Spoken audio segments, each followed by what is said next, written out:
Toi, l'auteur de la vie. Puisses-tu ce matin, Seigneur, recevoir les louanges de nos cœurs. Nous sommes tellement ravis avec toi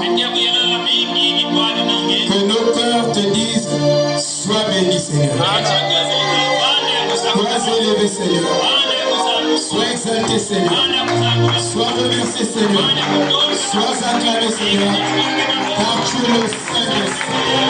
Tu es le juste. Tu es le tout homme. Tu nous as vraiment aimés. Et ce matin, Seigneur, il t'a plu de recevoir chacun de nous dans tes paroles.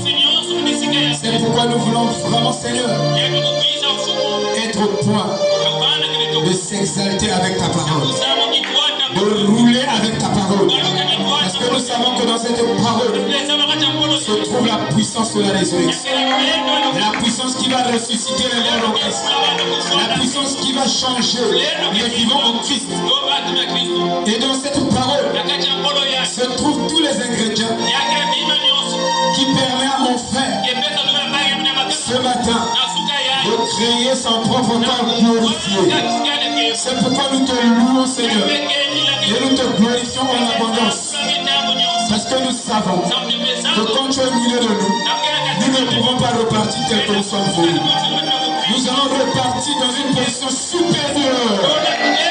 C'est pourquoi nous sommes déjà dans la joie. Nous sommes dans l'anticipation pour ce que tu es en train de faire et pour ce que tu vas déjà faire. Nous savons que nos vies seront changées. Nous savons que notre situation sera résolue. Nous savons que les choses iront maintenant mieux après la communion avec toi. Et nous te remercions parce que c'est toi qui fais toutes ces bonnes choses pour nous. Sois loué abondamment et glorifié à jamais pour tous. Toi qui changes l'histoire de mon frère et de ma soeur ce matin. Que toute la gloire revienne à toi. Au nom de Jésus-Christ. Amen. Alléluia.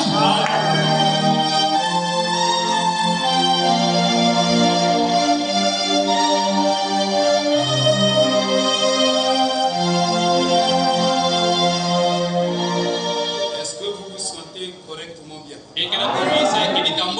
Moi aussi je me sens très bien. Je veux dire superbe. 2 Corinthiens chapitre 10.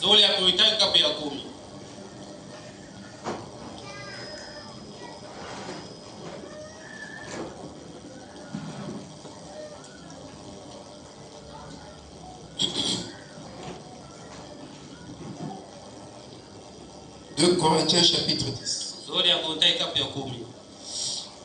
Lisons la parole de Dieu. Ça, c'est pas la parole d'un homme que nous lisons. Ça, c'est la parole de l'auteur de la vie. Moi, Paul, je vous prie, par la douceur et la bonté de Christ, moi, humble d'apparence, quand je suis au milieu de vous, et plein de hardiesse à votre égard, quand je suis éloigné, je vous prie, lorsque je serai présent, de ne pas me forcer à recourir avec assurance à cette hardiesse dont je me propose d'user contre quelques-uns qui nous regardent comme marchant selon la chair, comme quelques-uns qui nous regardent comme marchant selon la chair. Si nous marchons dans la chair, nous ne combattons pas selon la chair, car les armes avec lesquelles nous combattons ne sont pas charnelles, mais elles sont puissantes par la vertu de Dieu pour renverser des forteresses. Nous renversons les raisonnements et toute hauteur qui se dresse contre la connaissance de Dieu, et nous amenons toute pensée captive à l'obéissance de Christ. Nous sommes prêts aussi à punir toute désobéissance lorsque votre obéissance sera complète.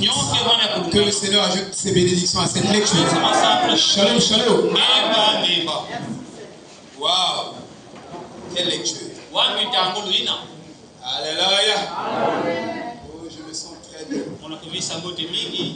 Est-ce que vous aussi vous sentez bien? Vraiment, je me sens très bien. Paul disait, quand je suis faible, c'est là où je suis fort. Je me sens très faible. Hier, vraiment, j'ai senti une grande menace. Une maladie. Comme le diable traîne pas pour ça. Je me sentais très mal. Je m'étais dit, est-ce que je vais prêcher? Est-ce que je peux arriver? Mais quand je suis faible, c'est là où je suis faible. Et Frère Branham a prêché la faiblesse parfaite, ou la force parfaite de Dieu se manifeste dans votre faiblesse parfaite. Quand vous êtes faible, c'est là où Dieu veut vous utiliser. Et quand vous êtes fort, Dieu ne veut pas vous utiliser. Parce que la gloire va vous donner. Ce matin, j'ai pensé à porter un serment que j'ai vraiment à cœur. Et je ne souhaitais pas prêcher ça sur les dimanches. Je souhaitais prêcher ça peut-être 2 mois. 3 mois. Comme je vous ai prévenu. Il s'agit de la parole prophétique. La parole prophétique est une protection pour le croyant. C'est vraiment un poteau d'attache. Parce que Frère Branham dit que le christianisme, c'est les repères. Il dit si vous marchez sans repères, vous pouvez vous tomber dans le trou. Alléluia. Et nous avons besoin des repères dans notre marche. C'est pourquoi je voulais vous donner ce parapluie-là, cet enseignement-là. Et je pensais que ça devait se faire de façon continuelle, pour qu'il n'y ait pas des altérations, pour qu'il n'y ait pas des interpositions. C'est-à-dire que je devais prêcher de façon continue. Parce que quand je prêche, quelqu'un d'autre vient prêcher derrière moi, c'est difficile que vous soyez fondé. C'est ce que je suis en train de dire. Je dois dire ça continuellement. Parce qu'il peut vous sortir de la pensée. Il peut vous emmener dans un autre angle. Mais il fallait que je prêche afin que vous soyez gardés là. En réalité, ce message, si on le prêche dans toute sa révélation, dans 6 mois, toute l'église sera baptisée. C'est passé à de formes. C'est-à-dire que si on prêche le message par révélation, un enseignement de 6 mois est déjà suffisant pour que de la chair jusqu'au dernier mot, que tout soit rempli. Nous avons beaucoup de témoignages pour ça. Parce que quand je viens, je prêche. Si quelqu'un d'autre vient, il dit autrement.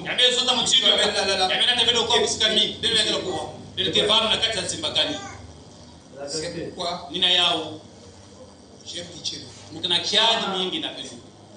Parce que vous n'avez pas compris. Le fait de faire venir le prédicateur et qui prêche continuellement. On va faire des... comme un temps de si. Les frères vont passer. Je viens encore de prêche. Vous ne serez pas fait. Même dans le physique. Si un travail comme ça, vous n'avez pas de bonnes raisons. Le travail continue, vous maintenez la même énergie jusqu'au bout. Il y a quelque chose qui va se passer. C'est à vous de comprendre. Et si vous ne comprenez pas,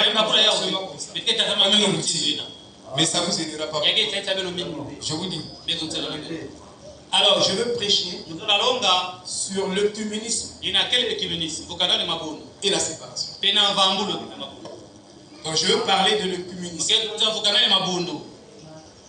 Frère, je souhaitais que tu suives ça avec attention. Je Je regrette le diable. Il n'est pas au milieu. Mais au moins vous en Amen. Je veux prêcher sur l'œcuménisme. Je viens de parler de la parole prophétique. Vous devez être fondé. Parce que les prophéties qui se passent ici. Ah, merci. Les prophéties qui se passent ici, ce n'est que l'accomplissement de ce que Branham a déjà dit. Il a déjà prédit ça. Et ça se passe à la lettre. Et nous devons être plus vigilants. Ça, je vous dis la vérité. Ne jouez plus avec votre âme. D'aucuns disaient, j'ai le souci de mon âme. Mais c'est le moment où, si tu as vraiment le souci de ton âme, d'écouter vraiment la parole, de s'accrocher vraiment à ce message. Sinon, tu ne gagnes à vous jouer. Tu dis autre chose, tu fais autre chose. Si tu as le souci de ton âme, c'est le moment d'être conséquent, de démontrer cela, de s'accrocher vraiment. Parce que tout ce que le prophète a prophétisé, et quand il a parlé des 70 semaines de Daniel, il a parlé de Trump, sans dire le nom de Trump. Mais c'était prophétique. Et nous avons prêché ici, sur la marque de la bête, que Trump reviendra au pouvoir 2 fois. Et c'est ce qui fut fait. Et le pape actuel, les gens ne comprennent pas. Le prophète avait prophétisé qu'il aura un pape américain. Et le voici, il est devant nous. Mais les gens continuent à dormir. Il n'y aura plus un autre pape américain en dehors de celui-là. Ne rêvez pas. Alors si vous n'êtes pas fondé dans les c'est ce peuple-là qui va amener le culte. Bien sûr. On peut prouver ça. C'est lui qui emmène le culte. Kevin, c'est très dangereux. C'est que nous sommes en train de vivre. C'est vrai. Amen. C'est lui qui va emmener le communisme. C'est ce pape-ci. Les gens continuent à tort. Pendant que l'accomplissement de la prophétie, les gens continuent à tort. Ça t'attend. Est-ce que c'est lui? Est-ce que c'est pas lui? Mais vous devez être. Le Saint-Esprit va pas descendre comme un vent et vous parler. Oui, c'est lui. Vous pouvez prier un Dieu. Moi j'attends le Saint-Esprit. Révéler ça. Il révèle dans les hommes. C'est comme le composé avec le frère. Le frère qui dit, oh, mais l'enseignement est obligatoire. La théologie, devant le recevoir. C'est la théologie. Mais cette théologie doit être justifiée. Si c'est justifié, donc c'est une théologie par révélation. Si ce n'est pas par révélation, Dieu n'agrée pas ça. Mais il faut qu'il y ait un homme qui vous enseigne les Écritures. Le Saint-Esprit ne fera pas ça. Toi, tu es le prophète. Le prophète, il descendait pour la Bible. Il a. Ça signifie ça. Je fais ça avec toi. Amen. Amen. Donc, ne confondez pas les choses. Bien sûr. Donc, je disais que nous allons parler de l'œcuménisme et la séparation. Dans la loi de Dieu, dans l'histoire du salut des enfants de Dieu, sortez au milieu d'eux, mon peuple. C'est ça le commandement du Seigneur. Sortez des systèmes organisés, du nicolaïsme, du balamisme, de jézabélisme. Et c'est toutes ces formes de doctrine sont au milieu de nous. Mais les gens ne sont pas au courant. Le balamisme, le nicolaïsme, les ceci ou cela, ça se trouve bel et bien au milieu de nous. Je vous dis la vérité. Parce que là où l'homme est glorifié, au-dessus de Dieu, vous avez le nicolaïsme. En plein dans ces églises. Vous ne pouvez pas élever l'homme, vous le mettez à la place de Dieu. Quand vous inversez la pyramide, vous avez le nicolaïsme, vous avez cette doctrine. Vous avez le jézabélisme. Donc Dieu seul doit être glorifié au point final. au point culminant au milieu des enfants. Parce que le diable a juré que lui aussi, il faut que les fils de Dieu puissent l'adorer comme ils adorent Dieu. Ils doivent venir aussi l'adoration. Et il va rentrer au milieu des enfants de Dieu. Il va ériger son trône. Et les enfants de Dieu vont commencer. Alléluia. Et c'est ça qui se passe dans le communisme. Amen. C'est dans ce pape-ci que la bête va s'incarner. Que le dragon donnera son pouvoir pour chicoter la terre. C'est dans ce pape-ci. N'attendez plus longtemps. C'est le temps de pleurer. C'est le temps de venir pleurer. C'est le temps de venir ici. 8 jours. Tu viens ici pour chercher le Saint-Esprit. Parce qu'il n'y a que ça qui peut te faire entrer dans l'arche du Saint-Esprit pour que tu échappes à la colère d'avenir. Sinon, tu vas passer par la tribulation. Vous avez vu le confinement? On était prêts à manger. J'étais prêt à manger mes chers. La vérité. Amen. Hein? Vous avez dit non, moi je vais pouvoir vivre au village. Ça va te rattraper la tribulation. Hein? C'est la vérité. Même tu as ton argent. Aller au marché. Tu dois avoir la carte. Et c'est le pape là qui va. Je vais vous donner un petit résumé. Mais je crois qu'il y a beaucoup de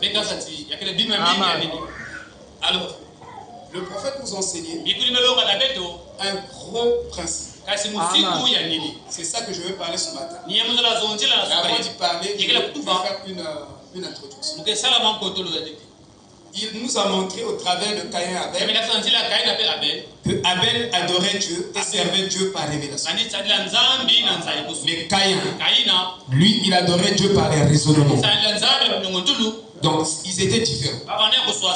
Et aussi longtemps que toi, tu sers Dieu par raisonnement, tu vas rentrer dans l'œcuménisme. C'est clair. Tu vas recevoir la marque de la bête. Et frère Madame dit que si l'homme ne se débarrasse pas de sa pensée pour revêtir la pensée de Christ, il va recevoir la marque de la bête. Donc vous devez vous débarrasser de votre pensée et revêtir la pensée de Christ. Sinon, vous serez sous le coup de recevoir la marque de la bête. Tous ceux qui vont recevoir la marque de la bête n'ont pas la pensée de Christ. Ils ne marchent pas selon cette pensée. Amen. Frère, tu dois tuer ta pensée tous les jours. Tu dois tuer ton moi tous les jours. Sinon, tu recevras la marque de la bête. Tu rentreras dans ce système. Fais de main d'homme. Amen. Et ce grand principe se trouve dans toute l'histoire du christianisme. Donc, il y a d'un côté Caïn qui adore Dieu par raisonnement, sert Dieu par raisonnement. De l'autre côté, Abel qui adore Dieu par révélation, qui marche par révélation. Et Paul dit, si vous n'êtes pas conduit par l'Esprit de Dieu, vous n'êtes pas fils de Dieu. Donc tous les fils de Dieu et les filles de Dieu sont conduits par l'Esprit de Dieu. Et c'est sérieux, frère. Donc avant de faire quelque chose, tu dois être sûr que ce que je fais, c'est la parole. Sinon, c'est tes propres raisons. Tu le fais, mais tu es en dehors de Dieu. Tu es en dehors du plan de Dieu. Tu dois regarder ce que la Bible dit. Regardez ce que le messager a dit. S'il ne dit pas ça, ne fais pas ça. Parce qu'on s'arrête là où la Bible s'arrête. On marche là où la Bible marche. Amen. Ce n'est plus le temps des discours. Ce n'est plus le temps des amusements. C'est le temps d'être sérieux avec soi-même. Et vous allez remarquer que dans le jardin d'Éden, avant la chute, Adam et Ève marchaient marché par le sixième. C'est juste. Ils étaient guidés. Ils avaient les 5 sens sur la chair, mais ils n'utilisaient pas leurs 5 sens sur la chair. Ils utilisaient le sixième sens. Ça leur permettait seulement de rentrer en contact avec le monde environ. Mais en ce qui concerne la volonté de Dieu, ils étaient guidés par l'Esprit. C'est clair, c'est la vérité. Et après la chute, quand le diable est venu enseigner l'évangile des raisonnements, et depuis lors, l'homme a reçu une seconde nature, l'homme marche par les raisonnements. C'est la vérité. Et les raisonnements sont l'ennemi de Dieu. Donc si tu veux être ennemi de Dieu, marche par les raisonnements. Merci. Paul a dit, nul ne peut plaire à Dieu que par le moyen de la foi. Donc si tu n'as pas la foi, tu ne marches pas avec Dieu avec la foi, donc tu ne plairas pas à Dieu. Il dit, sans la foi, nul n'est agréable à Dieu. Tu raisonnes, la parole est prêchée comme ça. La parole est prêchée comme ça. Alléluia. Alors tu te fais ennemi de Dieu. Et si tu veux être ami de Dieu, tu dois marcher par la foi. Si c'est la parole, moi je marche dans la parole. Même si ça me chicote, je marche dans la parole. Même si ça me contredit, je marche dans la parole. Et j'avance dans la parole. Alors j'atteindrai le but de la vocation céleste. C'est ça la vérité. Si Dieu me dit que tu vois le rideau là, le rideau est noir. Même si l'humanité, tu vois le rideau là, c'est un rideau rouge. Moi je dirais ce que Dieu m'a dit. Moi je dirais ce que je pense, au sujet de ce rideau. Je prendrai l'évaluation de Dieu. Je prendrai la vie de Dieu. Je ne prendrai pas la vie de l'homme. Où tu mets des hommes. Le cancer est parti. Je dis ça doit partir. Les kystes doivent partir. Dieu a dit que ça doit partir. Et Dieu a dit ça n'y est plus là.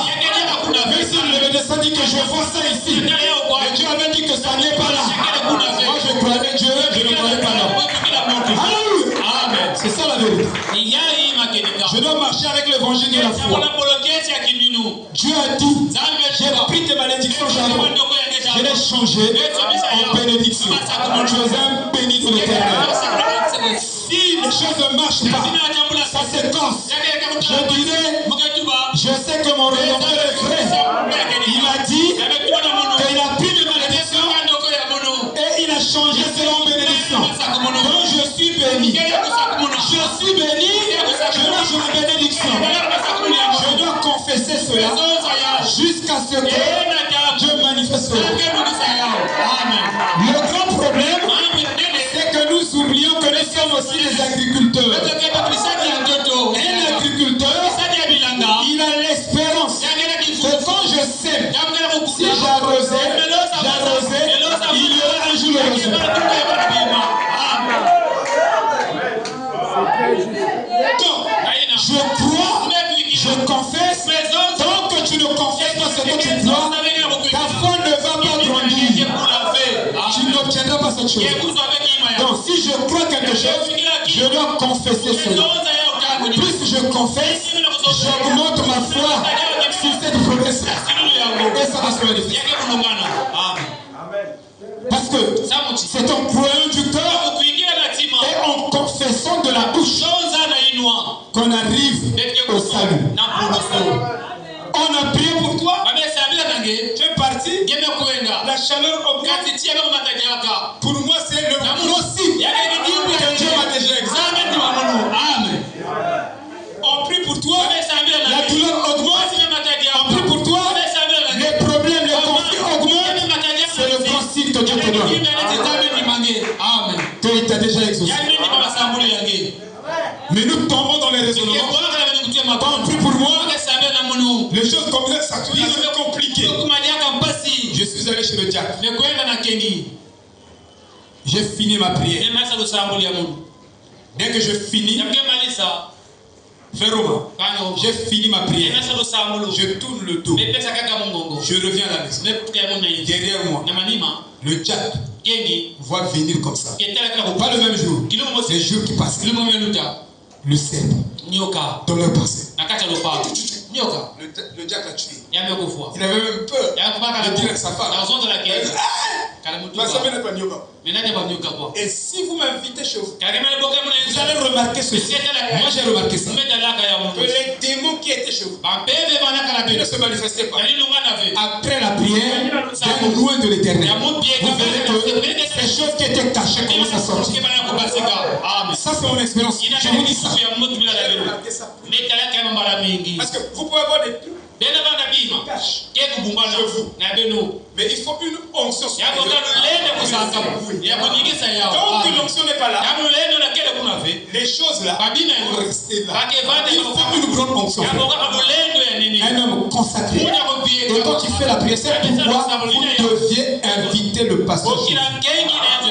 Amen. Amen. Dit même que les pieds, quand vous écoutez les pieds de votre pasteur, montez sur les montagnes, cela doit vous donner la joie. Amen. Qu'il est doux et pour les pieds de ceux qui portent l'évangile. Et après les quelques jours, encore cerveau. Il a tué. Je dis, c'est un grand bon signe. Que tous les Philistins qui étaient sur ce terrain-là sont en train de te couper la tête. Parce que Dieu a dit à Josué, quand tu rentreras à Canaan, ne fais pas de compromis. Coupe.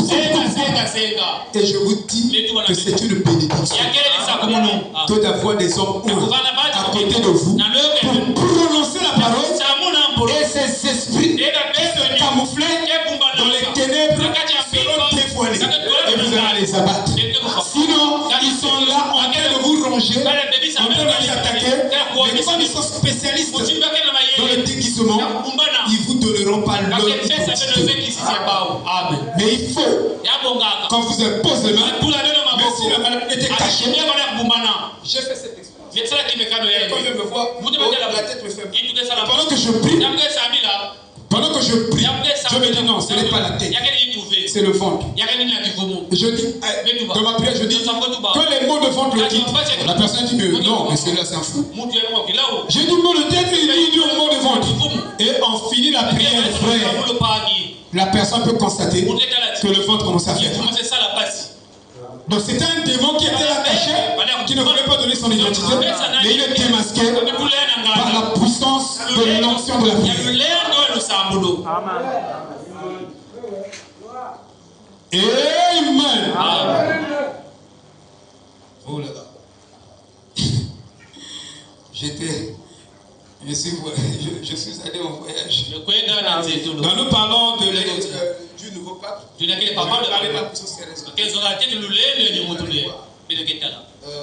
c'est ça qui emmène le communisme.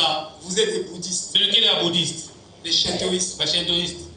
Vous priez avec les catholicisme. Le catholicisme, la religion catholique, c'est la religion du diable. On va montrer ça.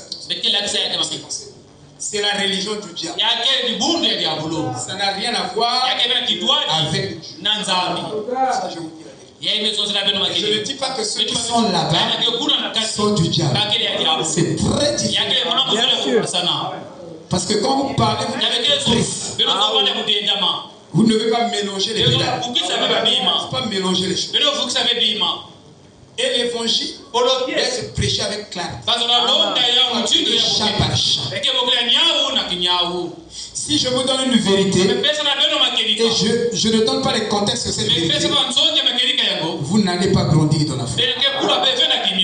Vous n'allez pas mûrir dans la foi. Amen. Vous devez connaître chaque chose de façon particulière.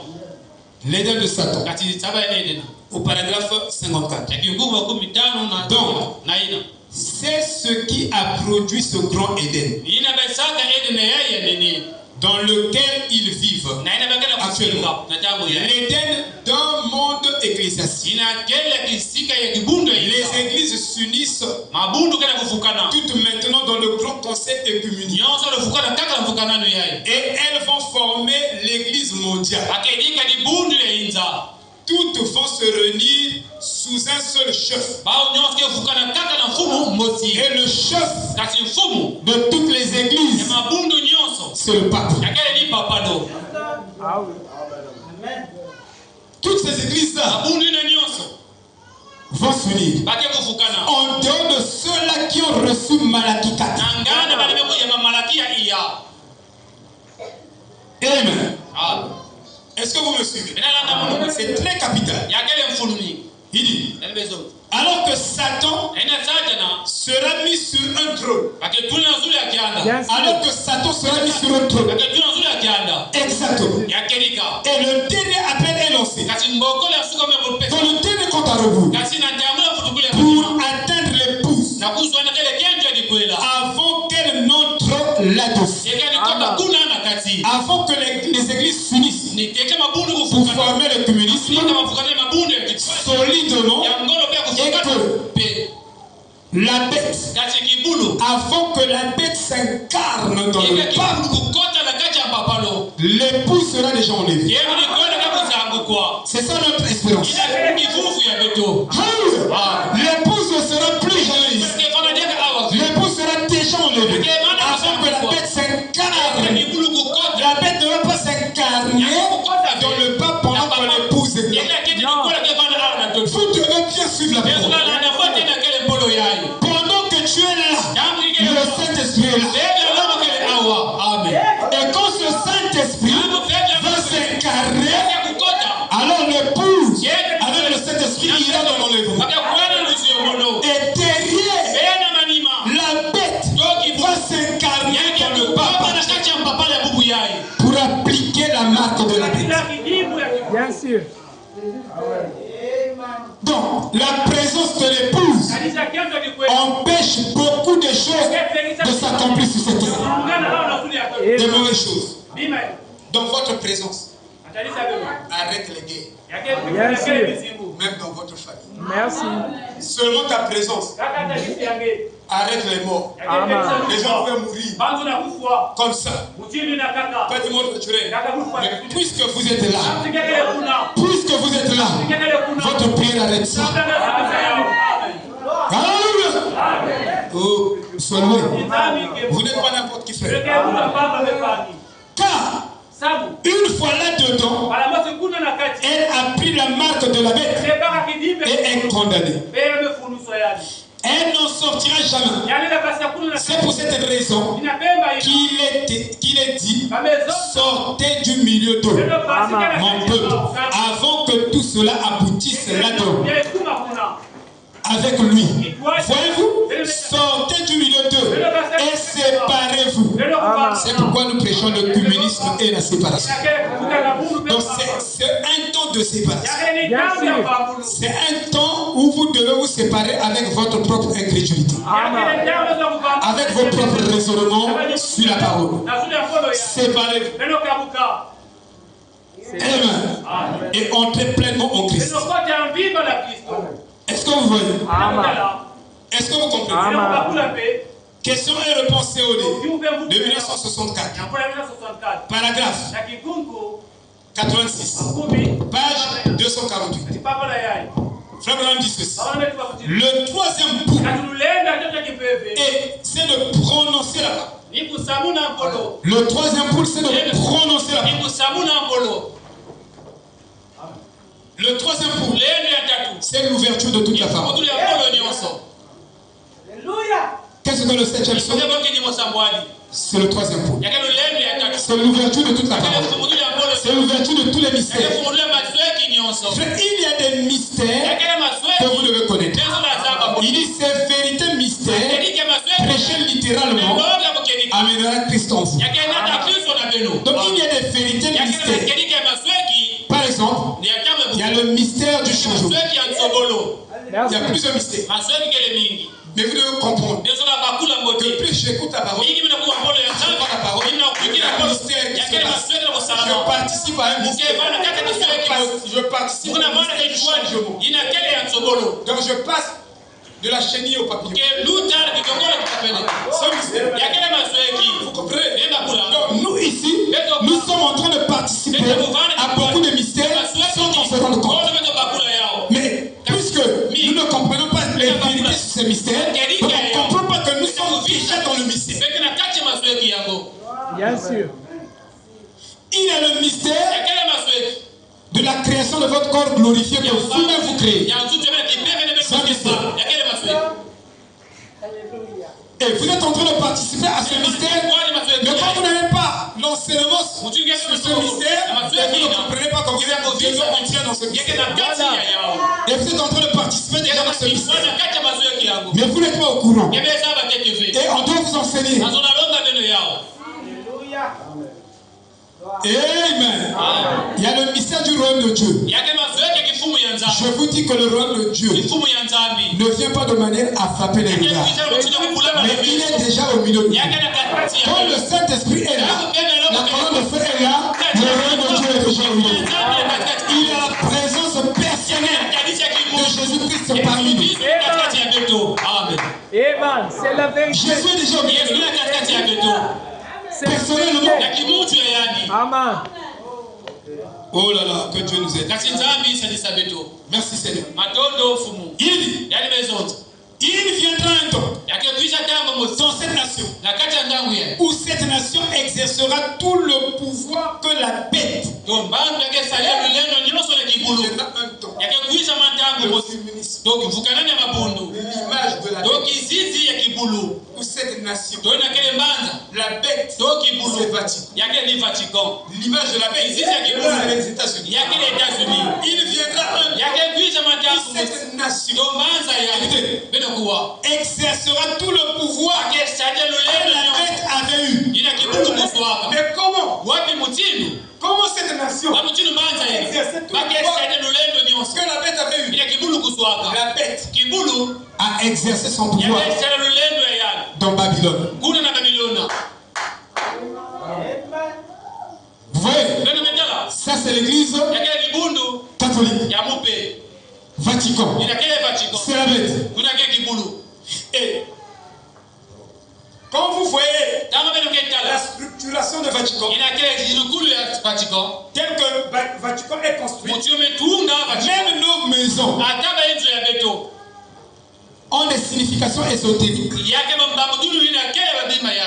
Quand quelqu'un te fait un plan, tu es sûr que dans ce plan-là, on n'a pas incorporé les éléments initiatiques et ésotériques. Parce qu'il y a des plans de maison qui sont en forme de serpent. Regardez la structuration de Vatican. Quand vous voyez bien la structuration de Vatican, Vatican est comme ça. Si vous partez, imaginez, filmez le portrait à Vatican. L'image du serpent. Les deux yeux qui sont là. La bouche qui est là. Il y a même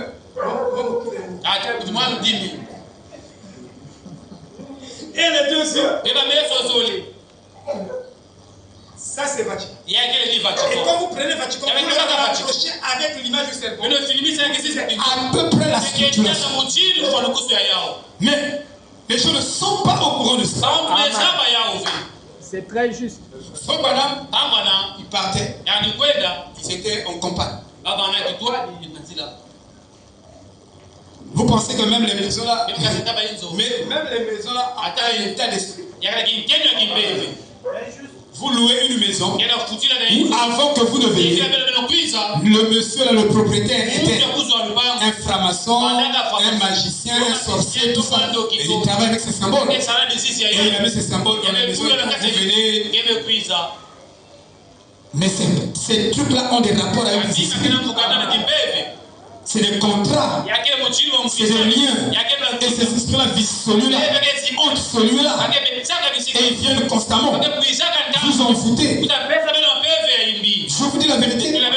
Donc si vous ne consacrez pas ça, pour chasser ces adversaires, briser ces liens avec ces esprits, vous serez tourmentés.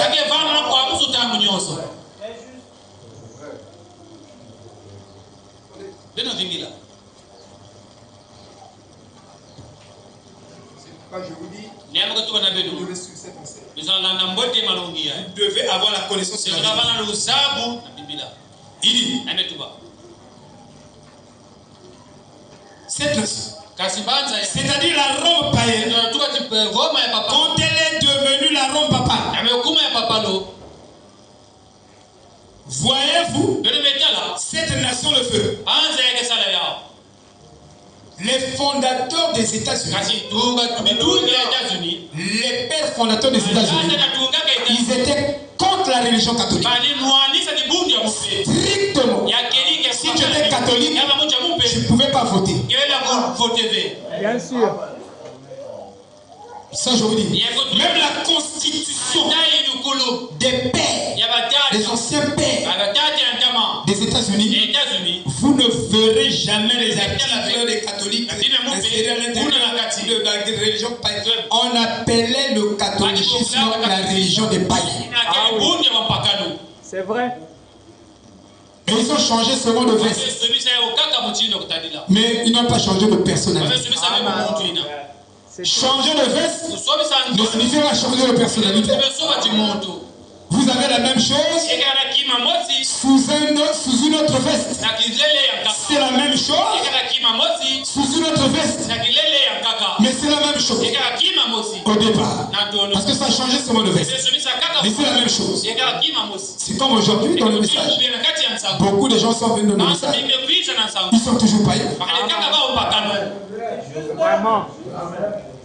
Vous ne voulez pas qu'on dise qu'il y a des païens dans le message. Je vous dis, il y a des païens dans le message. Vous êtes dans le... Ils sont des païens là-bas. La dénomination ne compte pas ça comme ça. C'est individuellement. Voilà. Parce que quand l'esprit vient, il ne toque pas à la porte de l'église, mais il toque à la porte de tout cœur de chacun. Aujourd'hui, si tu entends sa voix, ne dissocie pas ton cœur. Ce n'est pas dans une église qui toque. C'est pourquoi vous qualifiez. Fabien dit, j'ai cherché les chrétiens, je les ai trouvés dans la rue. J'ai cherché les païens, je les ai trouvés dans l'église. Donc il y a des gens qui se disent chrétiens, qui ont du message, c'est des païens. C'est la vérité. Et ceux-là qui ne sont même pas les païens du message, sont honnêtes, ils sont sensibles, ils ont la caractéristique des enfants de Dieu. Ils sont même dans la rue. Et vous qui levez les épées contre tout. Vous êtes vous-même païen et vous voulez condamner les gens. C'est pas votre problème. Vous soulevez Amen. Donc les pères fondateurs des États-Unis, ils étaient très catégoriques. Très catégoriques contre la religion catholique. On va dire contre le système. Oui. Alléluia. Oh là. Vous comprenez? Oh non, il faut qu'on étudie la parole. Les pères, les premiers pères, considéraient le catholicisme comme une religion païenne. Maintenant, la moitié du cabinet de Trump est catholique. Le président actuel des États-Unis, la moitié de son cabinet est catholique. Vous voyez quelle influence? Ah oui. Bien sûr. Si vous avez 2 tiers de votre véhicule incliné sur la colline, vous savez que ça va tomber.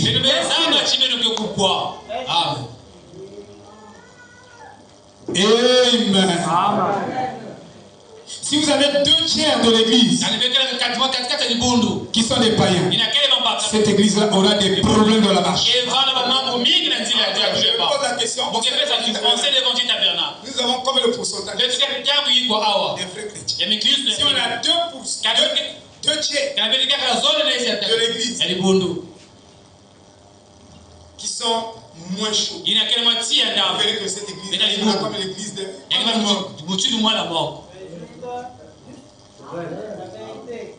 2 tiers de l'église. Kasi ngambo ya libundu. Des incrédules. Baina ke kuikila ka ve. Des raisonneurs. Baina ke nyukutaka mingi.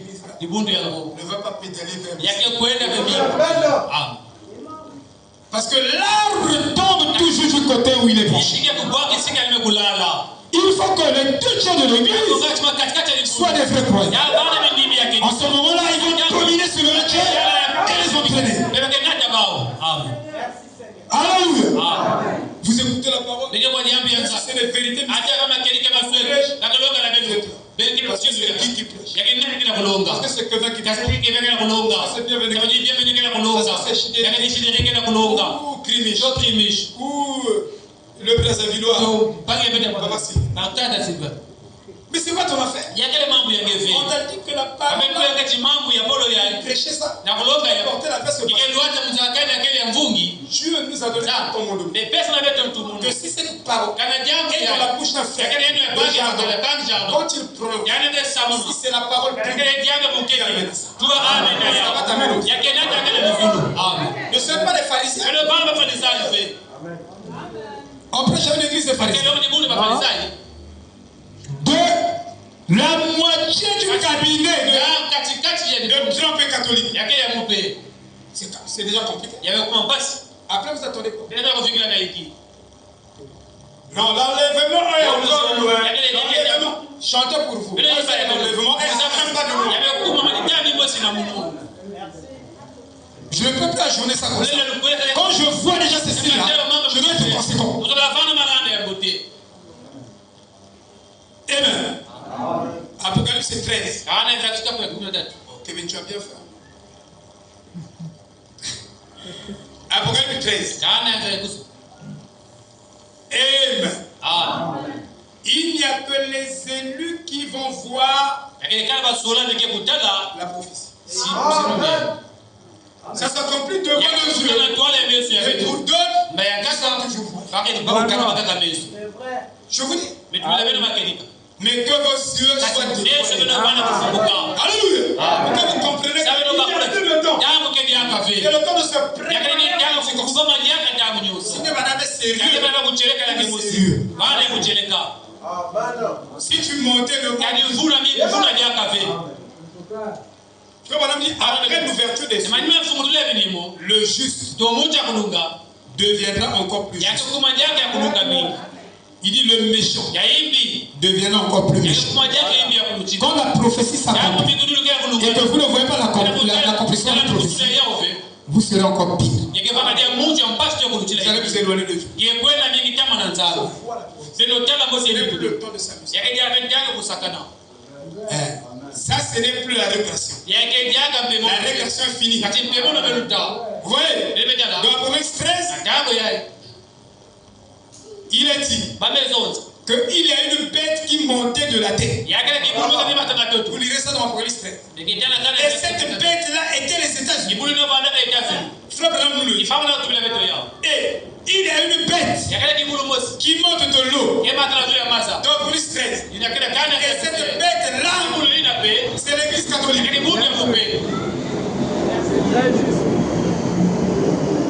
Amen. L'autre bête était montée de l'eau. L'autre typifie les foules des gens. Et cette bête est l'église catholique. Cet agneau, lui, est monté d'un endroit où il n'y avait pas de gens. Un agneau, ça représente une religion. L'agneau de Dieu. Il parlait comme un agneau.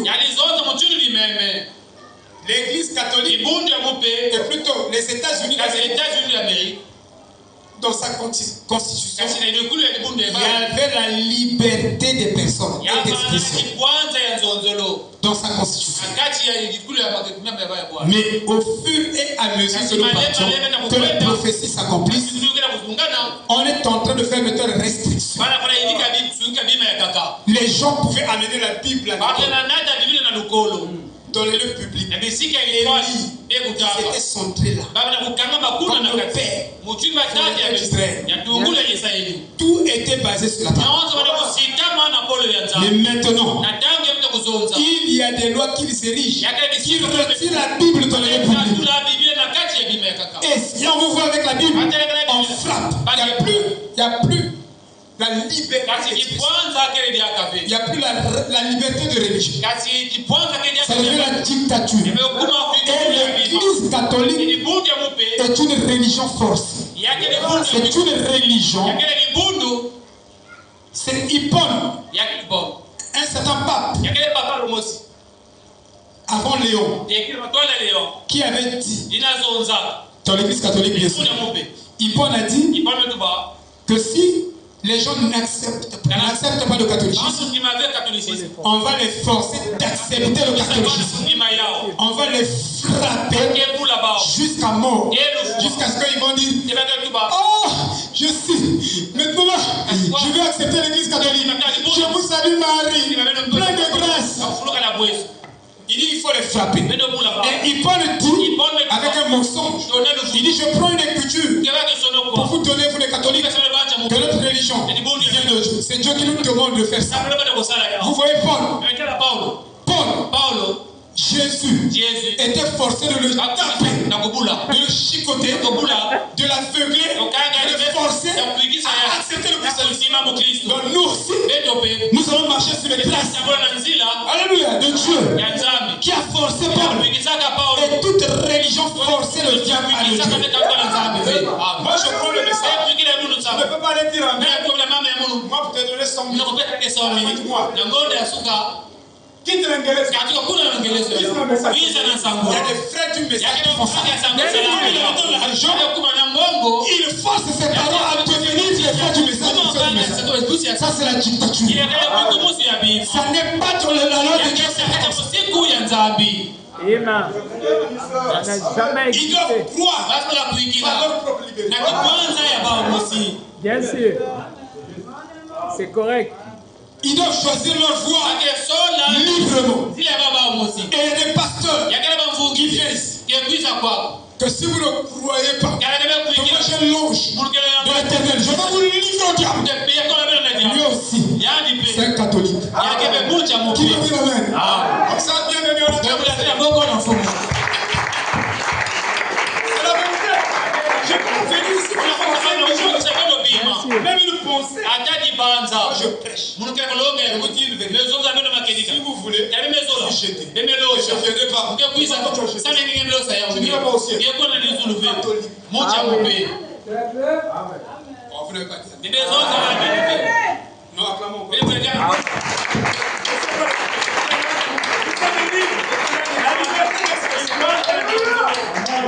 vous ai dit que dans les catholicismes, il y a des fils et des filles de Dieu. Ce que nous condamnons, parce que nous voyons que le bateau là a un trou en bas. Et quand les gens qui sont à l'intérieur vont naviguer, le bateau va faire l'ouvrage. C'est pourquoi nous crions de toute force pour que les gens qui sont à l'intérieur sortent du bateau. C'est tout ce que nous faisons. Alléluia. Amen. Merci. Sortez de ce système. Parce que ça n'arrivera pas là. Oh Dieu. Amen. Vous voyez? Voyez-vous? Élie, un agneau. Et au bout de quelques temps, il parlait comme un dragon. C'est les États-Unis d'Amérique. Qui avaient le pouvoir économique et ici un pouvoir dictatorial. Ils auront ça. Leur monnaie forte, ils vont commencer à imposer leur religion.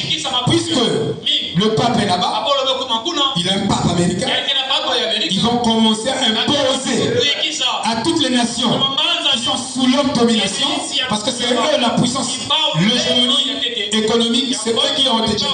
Si vous n'acceptez pas l'embargo, quand on vous donne l'embargo, ça veut dire que vous avez foi même. Parce qu'il n'y en a pas de vivres qui viennent. Vous êtes soumis à l'embargo. L'embargo économique.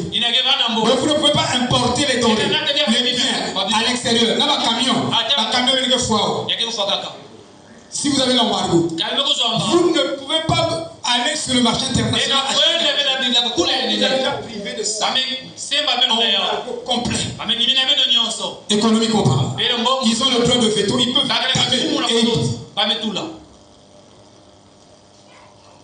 Amen. Oh, Seigneur Dieu.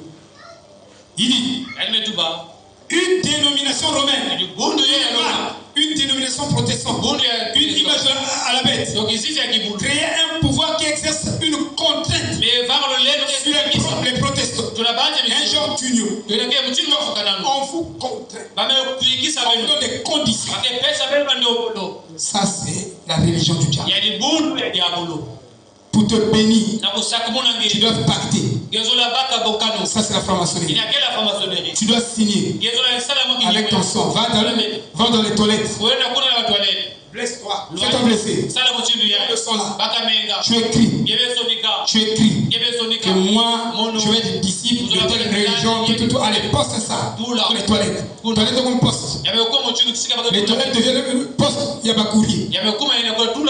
Et quand tu mets, ça sort là-bas. Dans le loge. Mais tu as déjà signé un pacte. Et il y a des esprits qui vont te visiter. Tu dors la nuit, il y a un esprit qui apparaît. On est venu te donner ce que tu demandes. Mais avant tout, tu dois nous donner ton fils. Si tu ne donnes pas, c'est toi-même qu'on va prendre. Mais tu as déjà pacté. Le diable donne par cette main et il retire par l'autre main. Dieu, quand il donne, il se répond plus. C'est pourquoi j'aime la bénédiction de Dieu. Seule la bénédiction de l'Éternel enrichit. Et il n'est pas suivi les chagrins. Quand Dieu t'a béni, il ne retire plus ça. Alléluia. Cherchons la bénédiction. Waouh. Alléluia. Oh, que Dieu nous aide. Il y aura un temps quand le peuple là va commencer à exercer une pression avant l'enlèvement. Parce qu'il y aura une pression avant l'enlèvement. L'épouse ne va pas subir la tribulation, la grande tribulation, mais l'épouse aura des secousses de la tribulation sous forme de pression. Quand le peuple va commencer à recevoir ses pouvoirs, cette puissance, petit à petit de la bête, ça va se passer. Notre église là, on va fermer ça. On va transformer l'église en dépôt de charbon, dit le prophète. Et nous allons commencer à nous réunir dans les maisons de frères. C'est là où il y aura vraiment un grand ministère des bons. Ça sera le ministère de la tribulation. Parce que Joseph même, en Égypte, il était un prophète de la tribulation. C'est en ce moment-là qu'on aura besoin beaucoup plus de rester dans des maisons de frères. Parce que cette église, quand vous venez ici, fermez. Parce que vous n'avez pas les cartes de membres.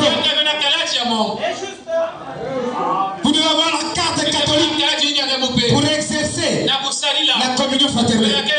Si vous n'avez pas les cartes de membres de catholique, ça doit être signé catholique. Moukoko Blaise, catholique de la paroisse. Si on n'a pas, on a tout fermé.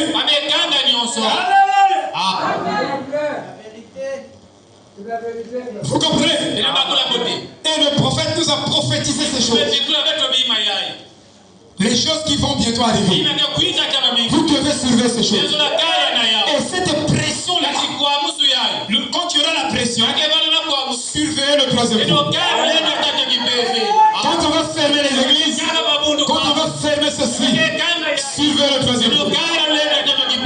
Or, le troisième jour est identifié par 5 points que nous allons développer un jour.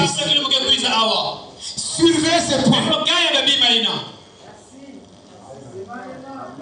Quand il y aura la pression, on vrai jardin. n'a pas de jardin. Et Frère Branham Mais dit, quand on a des tuba, quand l'église n'a pas un endroit où prier, il dit l'endroit autorisé par Dieu, c'est la maison du pasteur. Donc,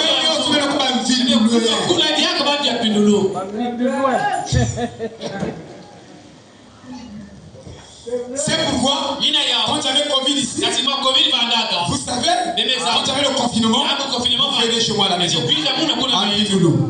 Frère, je ne fais pas les choses sans une écriture. Ça, c'est ma logique. Je ne peux pas dire quelque chose que je ne suis pas capable de le je n'ai pas fait ça. C'est pas ma logique. Si bien que quand je dis quelque chose, je suis sûr. Si ce n'est pas écrit, je ne peux pas marcher sur la terre. C'est très dangereux. Je peux détruire mon âme. Dieu fait mes déclarations. Je dois être sûr que ce que je dis, ça va aider quelqu'un. Et ça ne va pas dérouter la foi. Sinon, Dieu va m'appeler à la base du jugement pour me condamner. Et j'ai peur quand je monte ici. Vous devez avoir peur. Vous qui portez la parole, ce n'est pas un jeu d'enfant. Il n'y a pas beaucoup de gens qui prêchent. Parce qu'ils seront sévèrement jugés. Tu viens, tu lâches les choses qui ne sont pas la parole. Ils sont tes propres raisons. Tu seras jugé. Que votre oui soit oui, que votre non soit non. Moi, je ne voulais même pas prêcher. Il faut me dire le signe que Dieu vous appelle à prêcher. Vous allez toujours fuir la chair. Mais celui qui va, il n'a jamais été appelé. Mais il dit, vous devez être comme Paul qui dit, malheur à moi si je ne prêche pas. C'est-à-dire, vous sentez que Dieu vous contraint à le faire. Sinon, si ça ne dépendait que de vous, vous ne prêcherez pas. Il faut que vous sentez ça. Moi, je n'aime pas prêcher. Ça, je vous dis la vérité. Je n'aime pas prêcher. Parce que moi, je me disais, je dois avoir le doctorat. J'ai adoré l'école. En fait, l'école était mon idole. Je voulais être un docteur. Quand je suis là, avec un microphone, je fais des conférences. Moi, j'aimais ça. Mais Dieu a commencé à casser les pieds. D'abord, pour finir la leçon, frère, je devais manger la viande. La viande. 2 semaines. Vous savez, la viande, c'est quoi? À l'internat. Au campus. La viande, c'est les membres. Donc, je mangeais les membres.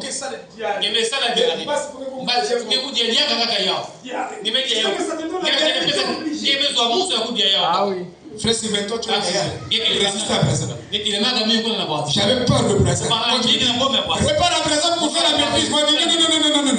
J'ai appris même l'inscription. On maîtrise. Je dois jouer.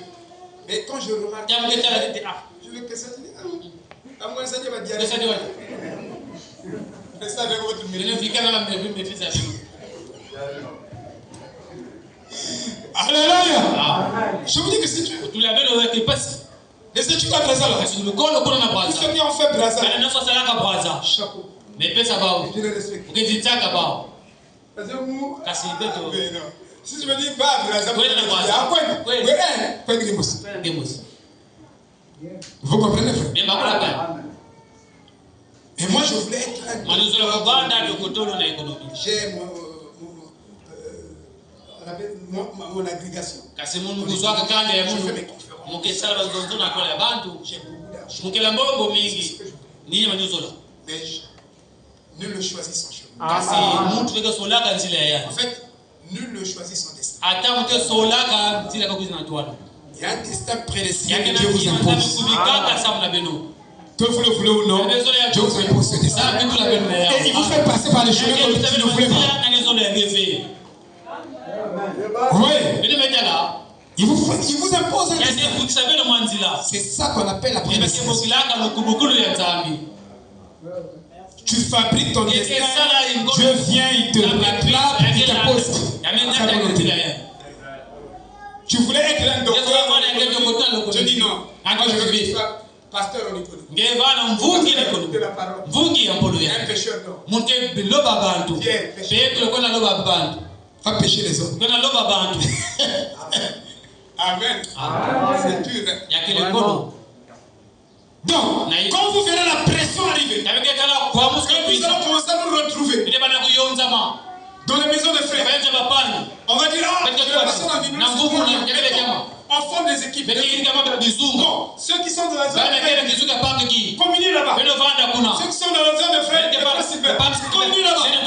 Dans la zone du temps bienvenu, communiez là-bas. Dans le temps de Kevin, communiez là-bas. Ainsi de suite. Donc, ça sera comme ça. Ça va arriver. Et nous sommes en train de nous dire, ne rêvez pas. Je suis en train de vous peindre l'image des événements prophétiques qui se passent actuellement. Vous devez vous conformer et prendre position. Suivez le troisième point. Amen. Vous voyez, il y a beaucoup de choses que nous pouvons dire ici. Le pape, pour vous donner une idée, le pape actuel, son nom c'est Robert Provest. Ça c'est son nom. Le pape actuel. Et il a été prophétisé. Dans la prophétie, le prophète n'a pas donné son nom. Il n'a pas donné son nom. Mais il a dit qu'il y aura un pape américain. L'histoire de l'Amérique, depuis l'histoire des États-Unis, on n'a jamais eu un pape américain. Bien sûr. Écoutez, les actes du Saint-Esprit. Paragraphe 87. Je crois un de ces jours glorieux. Quand je vois le pape américain, je suis dans un jour. Petit domaine. Où la prophétie de mon prophète s'est matérialisée devant nous. Mahomet n'a jamais prophétisé le pape américain. Bouddha n'a jamais prophétisé le pape américain. Qui encore? Simon Kimbangu n'a jamais prophétisé le pape américain. Les bishops, les parents pasteurs, les Mbikudi, ils n'ont jamais prophétisé ça. Les William Marobana, avec l'esprit prophétique, cette colonne de feu s'appelle l'esprit prophétique. Au milieu de la mariée, cette colonne de feu s'appelle l'esprit prophétique au milieu de la mariée. Et cette colonne de feu, c'est Dieu sous la forme lumière qui se laisse être photographié avec son prophète. Il n'a jamais aimé qu'on le fasse au temps de Moïse. Il n'a jamais aimé qu'on le fasse au temps de Paul. Mais il a aimé qu'on le fasse au temps de William Marobana. Pour donner des signes à tous ces scientifiques raisonneurs et à tous ces pasteurs raisonneurs. Nous devons avoir ça. À la maison, c'est juste. Et Frère Branham dit que la colonne de feu qui est sur la tête de William Marobana, c'est Melchisedec. Et il est venu avec l'évangile de la résurrection. Il dit c'est pourquoi une église véritablement révélée du message doit prendre la communion chaque mois.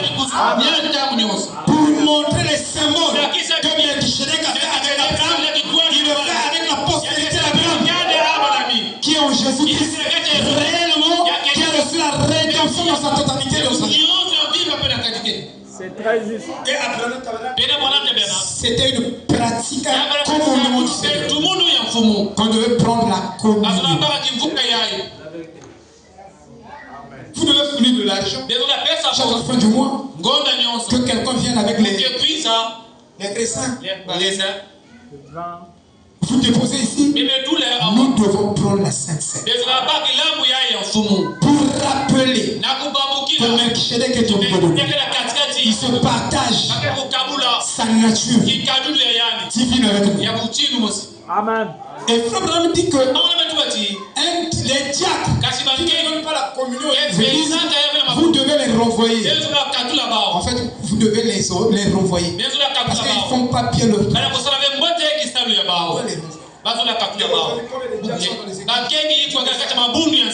Qui ne pratiquent pas. Parce qu'ils n'ont pas compris d'abord. Ils sont dans l'évangile des saints.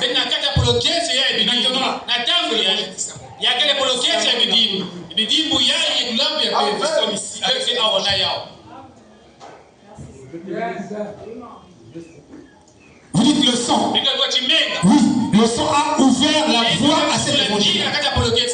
Sans le sang, on ne peut pas avoir accès à cet évangile de la communion. Cet évangile de la communion s'appelle l'évangile de la résurrection. C'est pourquoi vous êtes la résurrection. Vous êtes Pâques. Vous êtes la justice de Dieu. Vous êtes sans péché. Dès que vous marchez là, vous n'avez jamais péché. Dès que vous êtes venu sur la terre, vous n'avez jamais péché. Tu n'as jamais promis à vous. C'était le diable. Je t'ai redompté.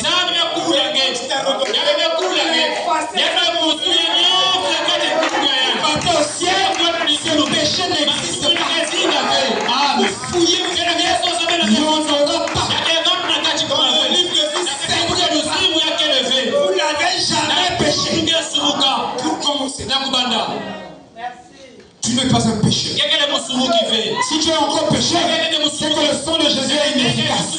Le sang de Jésus est capable de te laver et de te rendre plus blanc que la neige. Et ce sang-là fera qu'il n'y aura aucune preuve du péché. Quand les gens viennent te voir, ils cherchent. Ils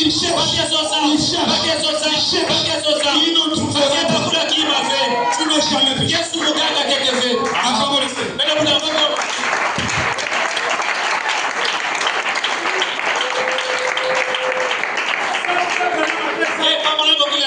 Le testament de l'épouse. C'est ce que l'époux dit à son épouse.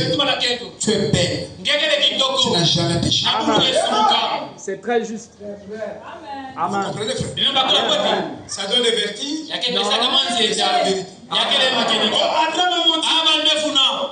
Sarah, c'est pas ma femme. Et c'est ma soeur. Dieu dit non. Il a dit la vérité. Ah oui. Allah plus Abraham. Donc, ce pape actuel s'appelle Robert Provest. Et il a été choisi par qui? C'est François. Le pape François. Qui l'a choisi? C'est lui qui l'a nommé. Vous devez le savoir. Amen. Il l'a nommé. Et quand on le nomme, il vient. Il dit que moi, je vais régner en tant que pape au nom de Léon. Léon XIV. Il s'appelle Léon XIV. Maintenant, rentrons maintenant dans l'histoire pour connaître Léon XIV. Léon était qui? Ce pape Léon était qui? Comment il a gouverné sous son règne papal? Et vous verrez que le nom porte la vie. Le nom, c'est l'esprit. C'est pourquoi, frère. Frère Branham me dit, ne donnez jamais à vos enfants le nom d'Elvis Presley. Parce que le nom d'Elvis Presley signifie chat. Il dit Ricky signifie rat. Ne donnez jamais. Viens ici, Ricky. Ricky. C'est toi les femmes. Ricky.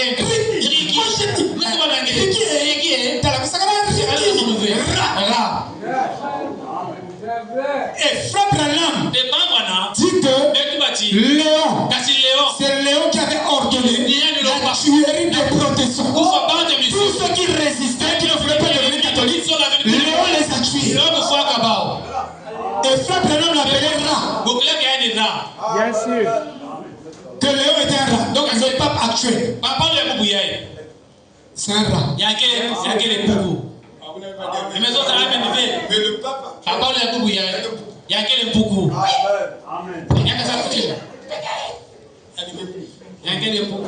Donc nous avons reçu un pape.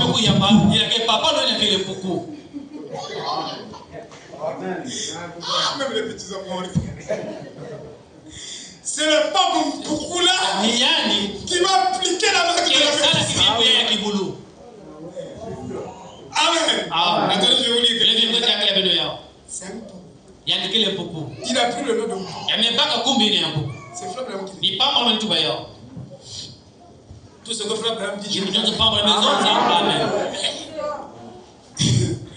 Il dit, nous voyons les choses. Frère Branham dit que c'est un temps glorieux. Nous voyons les choses que l'apôtre Paul et d'autres n'ont jamais vues. Voilà.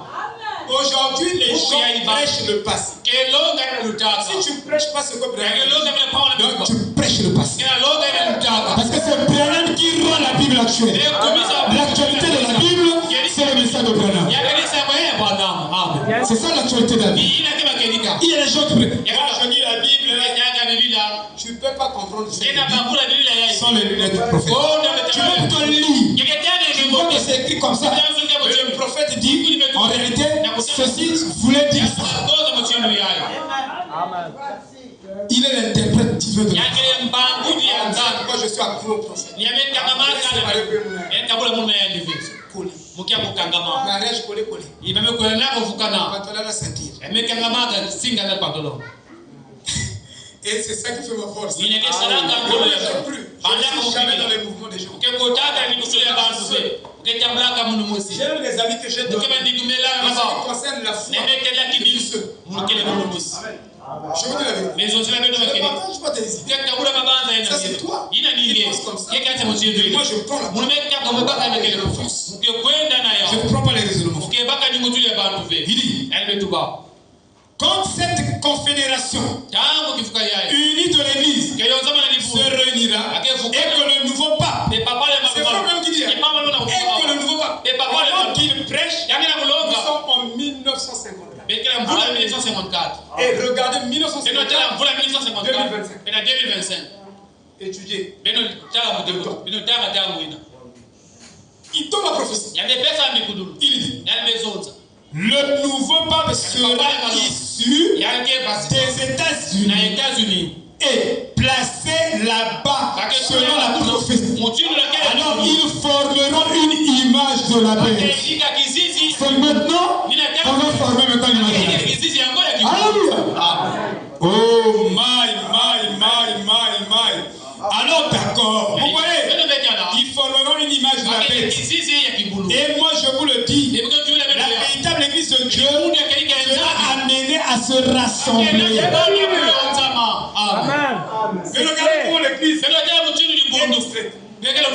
Pendant que l'église devait se rassembler pour attendre le dernier boulet contre le Vatican, contre l'image de la bête. L'église est distraite. L'église est distraite. On va dans les médias pour se moquer entre on va parler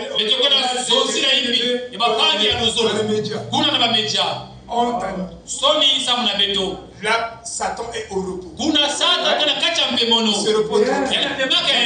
Que j'aime bien le faire ils sont tués entre eux. Moi je me repose d'abord. Exactement. Pitié pour nous. Tchad. Et moi je vous le dis, la véritable église de Dieu sera amené à se rassembler. La véritable église de Dieu, dans cette église, nous devons commencer à nous aimer fort les uns les autres. Parce que nous savons déjà que le pape là est là, tel que le prophète a dit. C'est un signe pour nous. Aimons-nous. Même si nous avons les personnalités, mais nous sommes d'un même père. Nous sommes dans une famille. Celui-là, il est collé. Celui-là, il est tout. Chacun son caractère. Cela ne va pas. Nous nous disloquons. On n'est plus des frères et sœurs. On est des frères et sœurs. Malgré ton caractère, c'est à moi de te supporter. Toi aussi, malgré mon caractère, c'est à toi de me supporter. On doit se supporter. On doit se rassembler. Nous sommes les enfants d'un même père. On doit s'aimer. On doit laisser nos égos à côté. On se déchire pourquoi? Pourquoi? Pour l'hégémonie, en fait, je suis supérieur à l'autre. Tu vas garder quoi? Ça, c'est les ambitions, les hommes minables. Les hommes minables veulent être toujours supérieurs aux autres. Les hommes minables oublient leur propre origine. Moi, je suis né dans une famille pauvre. J'ai réussi et j'ai oublié que je mangeais le saka. Quand j'arrive, il y a quoi à manger là-bas? Maman, qu'est-ce que c'est? Nous, là-bas en France, aux États-Unis, on a habitué avec les hamburgers.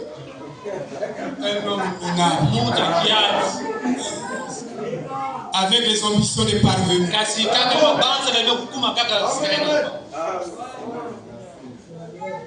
Il veut être autre chose qui n'a jamais été.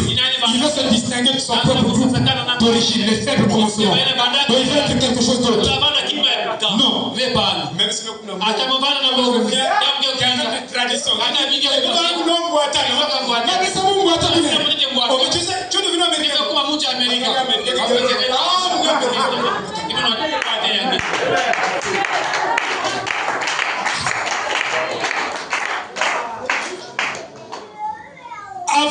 tu aies l'argent, jamais bénir le Dieu. Il va la tête. Il y a quoi à manger? Il y a rien à manger. Dieu t'a béni. Frère, allez nous acheter. Tu n'es pas traditionnel.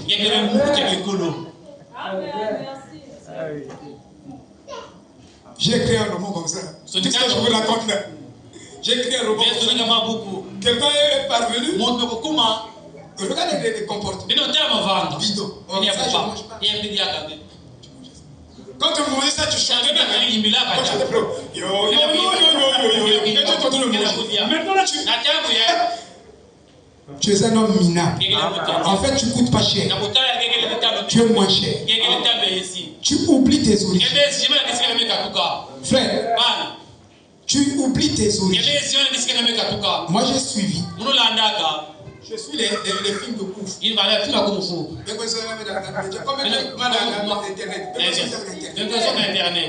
Je suis les films de Kouf. Jackie Chan. Il est né dans un groupe. Mais quand tu deviens fort, son maître, il apprenait comment se battre. Il est allé augmenter sa force. Il n'oublie pas son premier. Paul a dit, sachez qui vous engendre. Même si vous avez 1000 mètres en Christ, n'oubliez pas celui qui vous engendre. Il y a des gens qu'on a engendrés dans l'évangile, mais qui chissent. Et Frère Abraham dit que ceux-là qui vous ont engendré dans l'évangile, ils s'appellent les bons samaritains. Il dit que ceux-là, vous devez les gâter sur la terre. Vous devez leur donner des biens.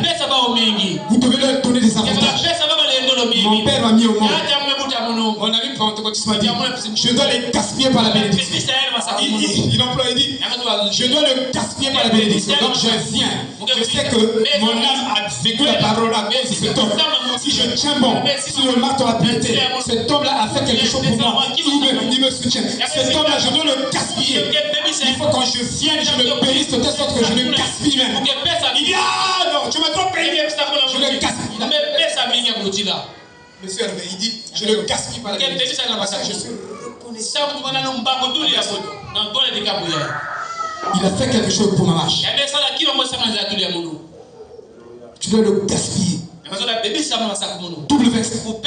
C'est comme lui, il m'a expliqué. Un pasteur arrive. Il est arrivé. Il presse son église. Tu m'as raconté une belle histoire d'un pasteur qui en a acheté la voiture. Il a fait combien de temps? Pardon? Il célébrait ses 50 ans. Alors qu'il célèbre ses 50 ans, l'église dit non. L'homme là, il joue un rôle capital. Si j'ai vu les pieds de Satan dans ma vie, c'est à cause de ce temps. Sa parole, les livres, le sauve de beaucoup de gens. Le fait du bien. Le peuple dit non. On va pas le dire 50 ans. J'ai une belle voiture. Ça, tu mérites ça. Moi, je ferai ça. Je vous dis la vérité. Quelqu'un qui a été même mon père, j'ai dit à mon père, je n'ai pas beaucoup d'argent, mais le peu que j'ai, je te fais un salaire chaque la fin du mois.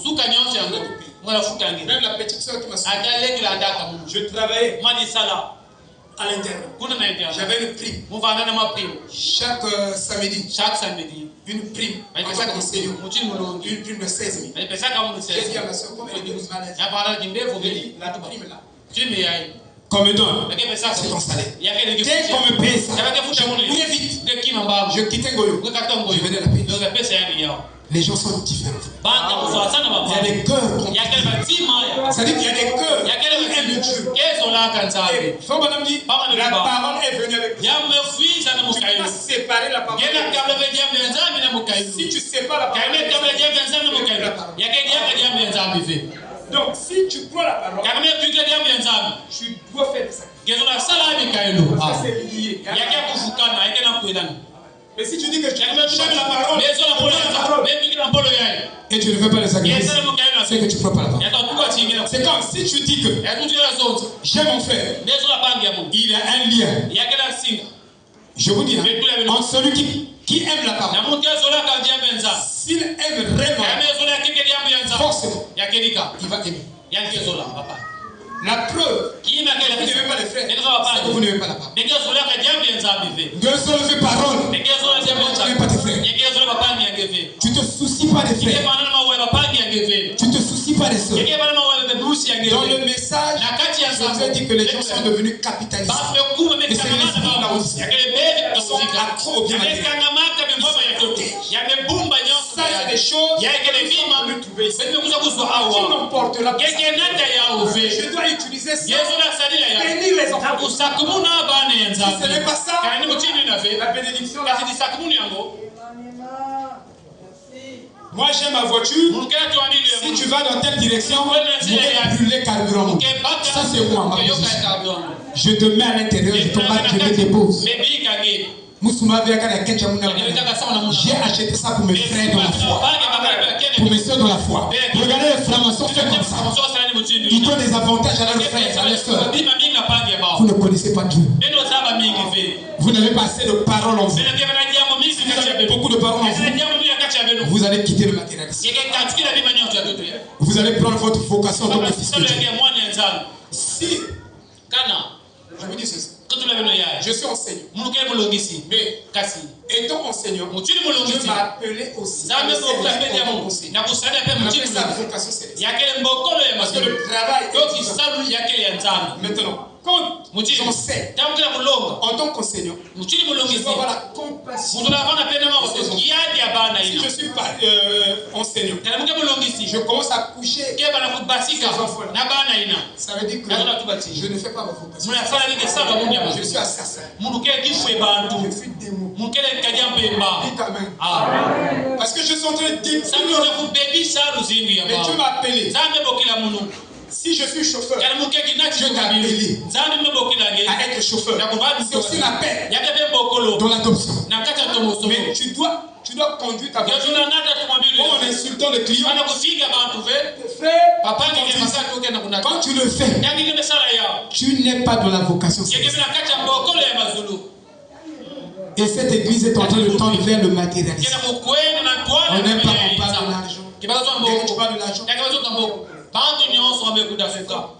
moi, je suis pas zaïre. Moi, je veux aller chercher le travail.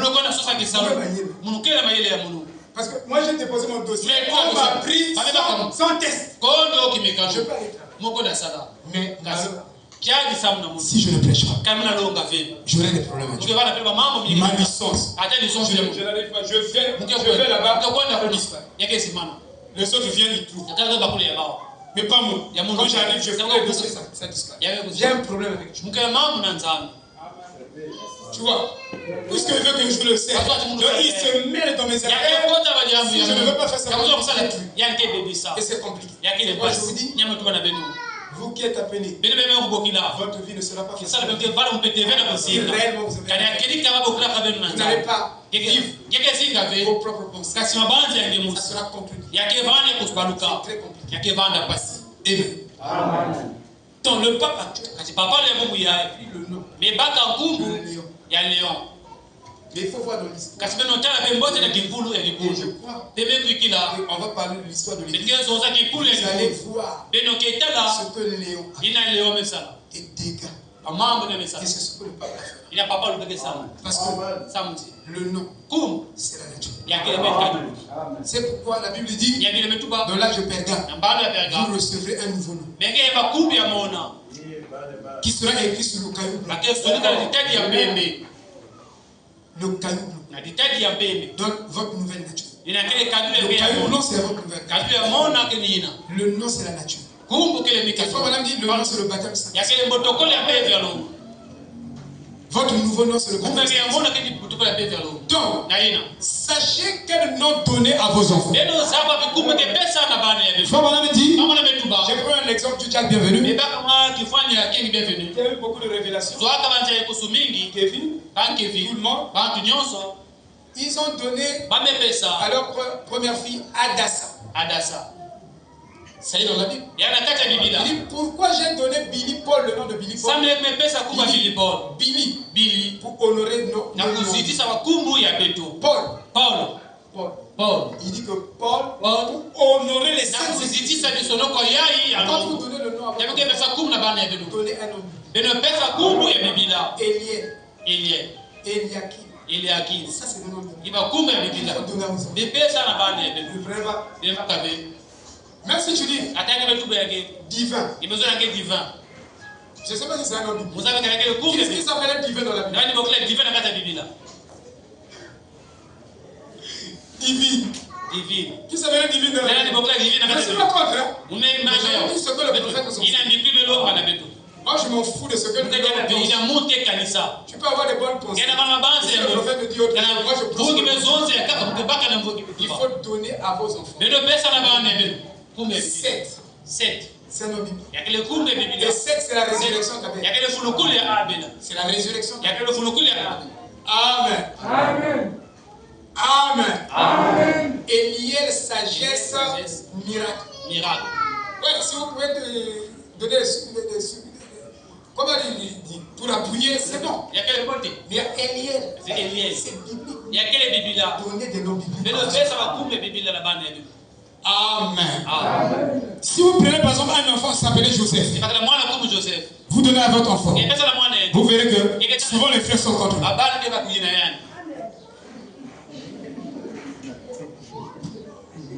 Parce que Frère Branham nous explique que chaque fois qu'on vous appelle par ce nom, on le démon qui est lié avec ce nom. Pour venir vous en foutre. Il y a une sœur, elle est venue de l'ancien évangile. Comme je connaissais j'ai la révélation de Dieu. La sœur arrive avec un nom catastrophique. Le nom qui est lié aux sirènes. Donc, la reine des eaux. C'est comme ça que les parents l'ont dit. La reine des eaux. Dès que le premier contact, moi avec la sœur, je lui ai dit non. Tu t'appelles pas reine des eaux. Tu t'appelles Esther. C'est moi qui lui ai donné le nom. Et aujourd'hui, partout elle part, on l'appelle Esther. C'est pour qui de votre pasteur Esther. Et le nom là, moi je l'ai imposé ce nom. J'ai dit tu n'es pas la reine des eaux, tu es la reine du ciel. Tu es Esther. Alléluia. Je l'appelle pas Esther. Et c'est parti. Et ceux-là qui viennent, ils penseront même que c'est son père ou sa mère qui a donné. C'est le pasteur Blaise. Il va dans la gueule. Il y a des